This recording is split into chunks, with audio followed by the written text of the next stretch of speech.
Pessoal, tudo bem? Então, eu sou a Janaína Bindá, eu sou a dona do canal Eu Curto História e eu tô aqui para falar com vocês sobre Renascimento. Mas pra gente entender quando, onde, porquê, consequências, principais artistas, a gente precisa entender o contexto histórico. O que é o contexto histórico? Cara, o que estava acontecendo na Europa pré-Renascimento, antes do Renascimento, para que o Renascimento acontecesse, tá? Tudo tem um porquê. Então eu vou explicar para vocês.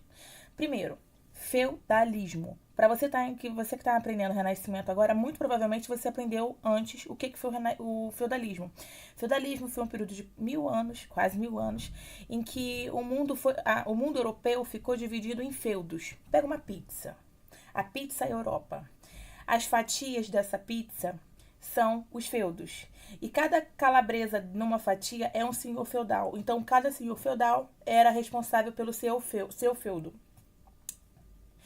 Além disso, tinha a sucerania vassalagem, que era o sucerano dava terras em troca de proteção. O vassalo recebia essas terras e protegia o seu senhor, né, o seu sucerano. Dentro dessa coisa toda, a Europa não ficou unificada, não existiam países, existia o sistema feudal, o feudalismo. Então, um pedaço de terra, não existia circulação de moeda. E nessa bagunça, que aconteceu logo depois das invasões bárbaras, do fim da queda do Império Romano do Ocidente, aconteceu uma coisa que acabou deixando as pessoas na mão da igreja. E eu vou ser bem direta com isso. Quando eu falo em igreja aqui, eu não estou falando da igreja católica hoje. Eu estou falando de uma igreja católica antiga, ou uma igreja católica medieval, que deixou de lado ser responsável por procurar encontrar Deus, perdão, amor, fé, e passou a se preocupar muito com o lado materialista e também perseguir pessoas que eram contrárias à fé cristã. Então ela queimou pessoas que eram ditas bruxas, ela acabou fazendo com que todas as pessoas daquela sociedade, naquele período do feudalismo, tivessem medo. As pessoas não viviam livres, não viviam assim, eu sou feliz, eu vou construir uma família, eu quero isso, eu quero aquilo. E a liberdade, elas viviam sempre assim, com rédeas, com medo de cometer qualquer deslize, qualquer pecado, porque, de acordo com o pensamento medieval, né, se você cometesse algum pecado em vida, você morreria e a sua alma ia para o inferno. Olha que legal! Você ia para o inferno, você ia queimar lá o resto da sua eternidade. Então todo mundo tinha muito medo de viver. Então as pessoas viviam se controlando, viviam com medo, viviam naquela insegurança do que fazer ou não fazer. Tudo era pecado, porque a igreja incutia isso, porque ela só conseguiria atrair a igreja medieval, só conseguiria atrair os seus fiéis pelo medo. Pelo medo de irem para o inferno se morressem, entendeu? O que aconteceu? Com o passar do tempo, com as cruzadas, com as viagens, com o contato que as pessoas tiveram com o mundo oriental, elas vão começar a se questionar. E olha, gente, uma coisa é certa: as mudanças só acontecem a partir do momento em que a gente questiona. Por que eu faço isso? Por que eu ajo dessa maneira? Mas isso deveria ser errado. Então as pessoas começaram a se questionar. Poxa, se a gente vai viver só para poder morrer e ficar. Isso está errado. O Renascimento foi um movimento artístico. Foi um movimento artístico. Mas também mexeu com o social, também mexeu com o dia a dia das pessoas, mexeu com classes sociais que estavam surgindo ali, a burguesia. Então, modificou tudo, modificou inclusive as ciências, porque se no passado, se durante a Idade Média havia esse medo, esse pavor de cometer pecados, as pessoas não violavam corpos, tinham medo, não faziam operações, não buscavam conhecimento, ciência, tecnologias, porque tinha muito medo. Porque para elas tudo seguia a vontade de Deus. Meu filho está com pneumonia. Eu vou dar algum remédio para ele? Não, porque não existe remédio naquele cenário medieval. Eu vou deixar que ele morra. Se for a vontade de Deus, ele vai morrer. E era mais ou menos assim, as pessoas criavam expectativa numa pós-vida, né? Depois da morte, a vida eterna, e viviam com medo de viver. Então, o que acontece? O que foi o Renascimento, para vocês entenderem, tá? Eu vou linkar isso que eu acabei de falar com vocês do pré-Renascimento, para poder vocês entenderem o que foi o Renascimento de fato. Primeira coisa, o Renascimento, ele aconteceu no século XVI. Lembrando que o século XVI começa no ano 1501 e termina no ano 1600. Ele começou na Península Itálica. Aí você vai perguntar, mas Península Itálica não seria Itália? Naquele período não, porque tanto a Itália quanto a Alemanha, e vocês vão estudar isso lá pra frente, não eram unificadas nesse período. Itália não era Itália ainda, o país, o estado Itália. Era apenas a Península Itálica. E por que foi na Península Itália? Península Itálica. Porque a Península Itálica foi mais ou menos um lugar em que tinham cidades como Gênova, Veneza, que tinham contato também com o Oriente. Então ela recebia muitas coisas, muitos aspectos culturais, informações de outros lugares. Então por isso ela se destacou no movimento renascentista. Porém, esse movimento renascentista ele não ficou só na Europa, especificamente na Península Itálica. Ele se propagou. É como se um rastilho de pólvora, né, que eles chamam assim. Você joga, risca o fósforo e aquilo rapidamente vai tomar tudo. Então, o que foi propriamente o Renascimento? O Renascimento ele foi um movimento artístico? Foi. Que deu uma maior clareza aos artistas, que deu uma maior definição nas formas, que procurou valorizar o homem, valorizar a razão, valorizar a profundidade, valorizar cores novas, valorizar os movimentos, valorizar o nu. E mais do que isso, o nome Renascimento, que foi bem depois do movimento acontecer, é um movimento de resgate. Resgate de quê? Eu vou explicar para vocês. Lembra que eu falei que a queda do Império Romano aconteceu e por conta da queda do Império Romano virou o feudalismo? Tudo que aconteceu antes do Império Romano, ou seja, a cultura romana, toda a cultura do Império Romano, né, ou de Roma, como a cultura grega, que foi, né, antes até mesmo do Império Romano, elas ficaram reclusas, elas ficaram fechadas. É como se pegasse... deixa eu dar um exemplo. É como se pegasse todas as coisas culturais, lacrasse e escondesse.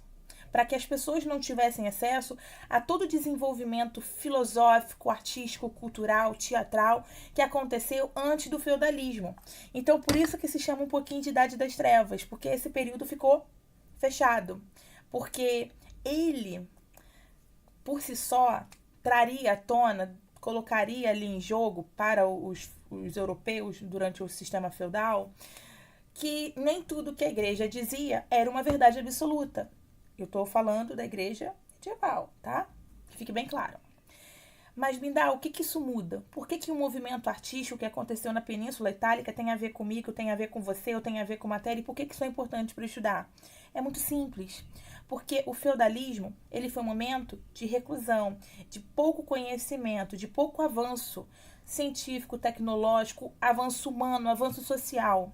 As mudanças passaram a ocorrer, principalmente no final da Idade Média, quando os homens começam a resgatar a sua vontade de aprender, de conhecer, de mudar, de transformar. E só com essa vontade, essa gana de transformação, é que vem o movimento de renascimento. E esse movimento renascentista, o Renascença, o Renascimento, ele é um movimento que provoca, bate de frente com algumas coisas, bate de frente inclusive com a própria Igreja Católica, muitas vezes, porque ela resgata valores greco-romanos, por isso o nome Renascimento, resgate, renascer, nascer novamente. O que nasce novamente? Aquela cultura que ficou escondida durante quase 1000 anos. Então é isso, o Renascimento é um movimento artístico? É um movimento cultural? Também. É um movimento literário? Muito. É um movimento científico? Absurdamente que sim. Por quê? Se o homem passa a valorizar o próprio homem, o homem no centro de todas as questões, que é o que a gente chama de teocentrismo, esse homem passa a ter que conhecer tudo desse homem, por dentro, por fora, anatomicamente falando, para conseguir fazer suas formas perfeitas, para conseguir fazer as suas imagens, suas esculturas e até mesmo para estudar o corpo humano. Então foi um movimento de avanço, porque se hoje nós nos permitimos conhecer tanto, saber tanto, é porque homens lá no passado, como o próprio Leonardo da Vinci, foram responsáveis por essas mudanças, por essas transformações sociais, tá? Por isso que o Renascimento é um movimento importante. É o primeiro pontapé que o homem dá, depois de muito tempo recluso no período da Idade Média, e esse homem moderno quer se instruir, quer conhecer, quer transformar, quer mudar, tá bom? Eu tenho aqui uma revista que eu comprei no sebo há muito tempo atrás, que fala sobre os gênios da pintura. E eu vou falar desse cara que eu sou apaixonada por ele. Ele não foi só um artista, ele teve diversas ocupações, eu não vou ficar falando todas elas. Se você tiver curiosidade, vai no Google, que tem todas as especificações lá. Até piadista ele foi. Leonardo da Vinci.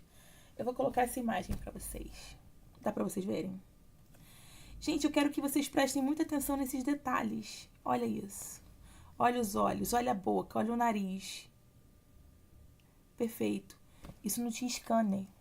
Isso não tinha nenhum programa, nenhum Photoshop. É a mão de um homem criando um ser humano perfeito.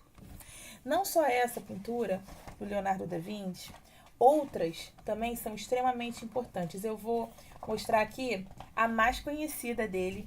Inclusive, eu tenho ela nessa imagem do livro, como eu também tenho ela em o livro que eu tenho do Código da Vinci, que eu gosto muito, mas ele é um pouquinho complexo. É uma literatura meio complexa, porque coisas que a igreja pregava como, né?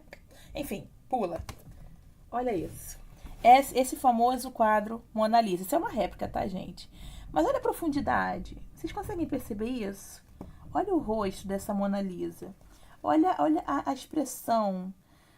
Você consegue ver que não é uma imagem achatada. É uma imagem que tem profundidade. Você consegue ter a ilusão de que lá no fundo a imagem está distante, de que há um céu, de que há ela mais próxima à tela. É uma imagem bem feita, bem, né? Perfeita. Eu sou fascinada. Eu acho, inclusive, ela é reproduzida nesse livro também, que é o livro que eu estava falando com vocês. Esse livro aqui eu não vou falar muito, não. Só vou falar uma coisa.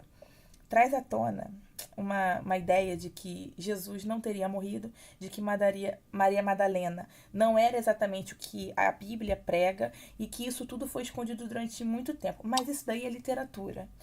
Não use esse livro, não leia esse livro se você é muito novo, que dá um giro na cabeça. É um livro legal, é um livro interessante, mas quando você estiver no ensino médio, estiver acabando, deixa pra ler, vai ficar mais interessante. Bom, passado isso, vocês vão entender algumas coisas aqui para vocês entenderem a matéria. Vou linkar aqui algumas coisas. Tinha um desenho, que é filme, mas na minha época era desenho, que se chama Tartarugas Ninja. As Tartarugas Ninja, elas, na verdade, elas fazem uma homenagem aos artistas renascentistas, que são 4. São muito mais do que 4 artistas, mas esses foram os principais. Rafael, que é o Rafael Sanzio, o Leonardo, que é o Leonardo da Vinci, o Donatello e o Michelangelo. Rafael, Leonardo, Donatello e Michelangelo. As 4 tartarugas ninja, elas, na verdade, cada nome dessas tartarugas ninja representam um artista renascentista, né? E que foram extremamente importantes. Uma outra coisa é que elas costumam comer, sempre elas são apaixonadas, né? Por pizza. E a pizza é original de que país? Exatamente, da Itália. Então, quando você for fazer a sua prova, quando você fazer um teste que tenha renascimento, tenta colocar, se for uma prova discursiva, o quanto que esse movimento provocou de mudanças na vida na sociedade, na ciência, em todos os setores. Uma das características do Renascimento foi tirar o teocentrismo. O teocentrismo é característica do... Bom, deixa eu fazer uma coisinha aqui, que aí eu acho que fica mais fácil. Estão vendo? O teocentrismo é uma coisa da Idade Média. O teocentrismo é uma coisa da Idade Média. É porque eu tô ao contrário. Teocentrismo. Mas, Bindal, o que é teocentrismo? Teocentrismo é colocar Deus no centro de todas as questões. Tudo era voltado para Deus, para o religioso. Esse homem passa a mudar, esse homem moderno passa a mudar e agora ele quer uma outra coisa. O que ele vai querer? Ai, falhando, droga. Ele quer agora se ver, ele quer agora se enxergar naquela sociedade. Então, a partir de agora, nós vamos ter durante a idade moderna o que a gente chama de antropocentrismo. O que seria o antropocentrismo? O antropocentrismo é colocar o próprio homem, eu não estou falando gênero, no centro de todas as questões. Então, uma das características do Renascimento, antropocentrismo, colocar o homem no centro de todas as questões. Um outro fator, individualismo, o sujeito. Outro fator, naturalismo, o homem no seu estado natural, até mesmo a valorização do nu, né? O nu que é pecado, o nu que não pode, o nu que é errado, o nu que deixam as pessoas totalmente, né? Passou a não ser mais uma coisa tão recriminada, tão pecaminosa. Então, se torna uma coisa comum. O homem nu. Vocês vão ver durante o Renascimento, sempre tem um aluno, né? Tá pelado, olha o pelo dele. Normal. A valorização do homem no seu estágio natural. A valorização do homem na sua natureza.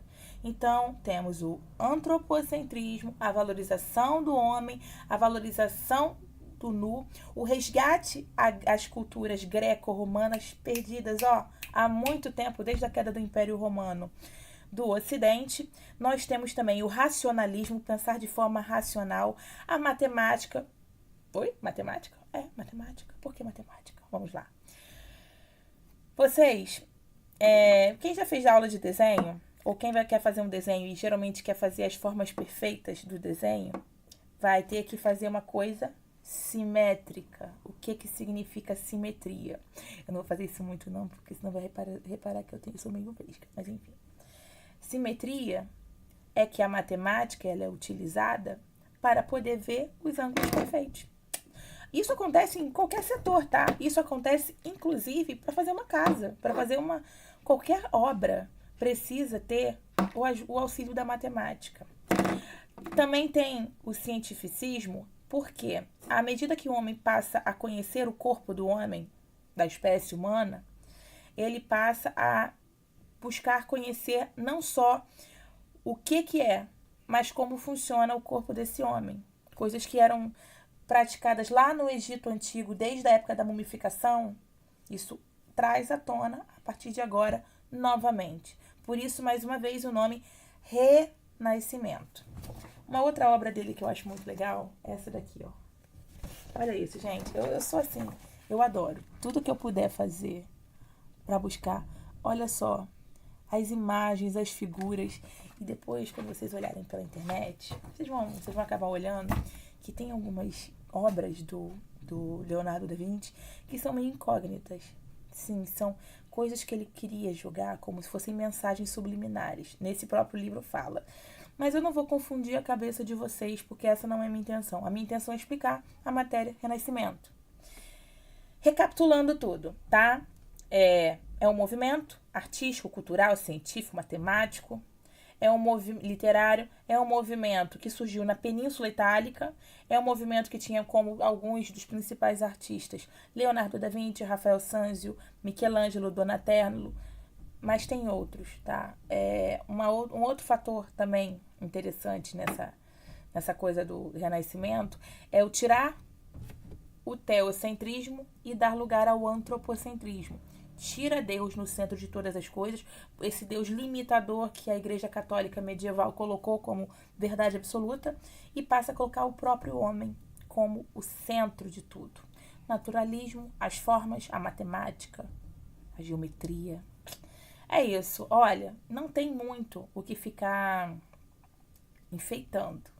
Essa matéria é uma matéria fácil, é uma matéria tranquila para poder se entender, e eu tenho uma paródia, mas eu não lembro muito bem como é que ela era. Talvez eu acho que eu tenho já no meu canal. Se eu não tiver, eu vou postar de novo, não tem problema. Mas eu acho que... eu acho que eu já coloquei. Lembrei, é assim, ó. É do Kevinho, tá? Movimento renascentista, antropocentrista, começou na Itália. Como é que é? Começou na Itália, propagado por artistas. Começou na Itália, propagado por artistas. Pôs a fé de lado e buscou a razão. Buscou os romanos e os gregos de inspiração. Presta atenção, foi graças ao comércio e à navegação. E por aí vai. Essa música tá no meu canal sim, acabei de lembrar. Lembrei que tá aí, mas eu não lembro dela toda não. Tô aqui arriscando, tá? Tô aqui estragando o final do vídeo. Eu espero que vocês tenham uma boa semana de estudos. Amanhã nossa prova, para quem vai fazer minha prova, ou quem tá vendo esse vídeo depois. E vejam por curiosidade ou para poder aprender um pouco mais, que conhecimento não pesa. E nos vemos no próximo vídeo, tá bom? Um beijo pra vocês, gente.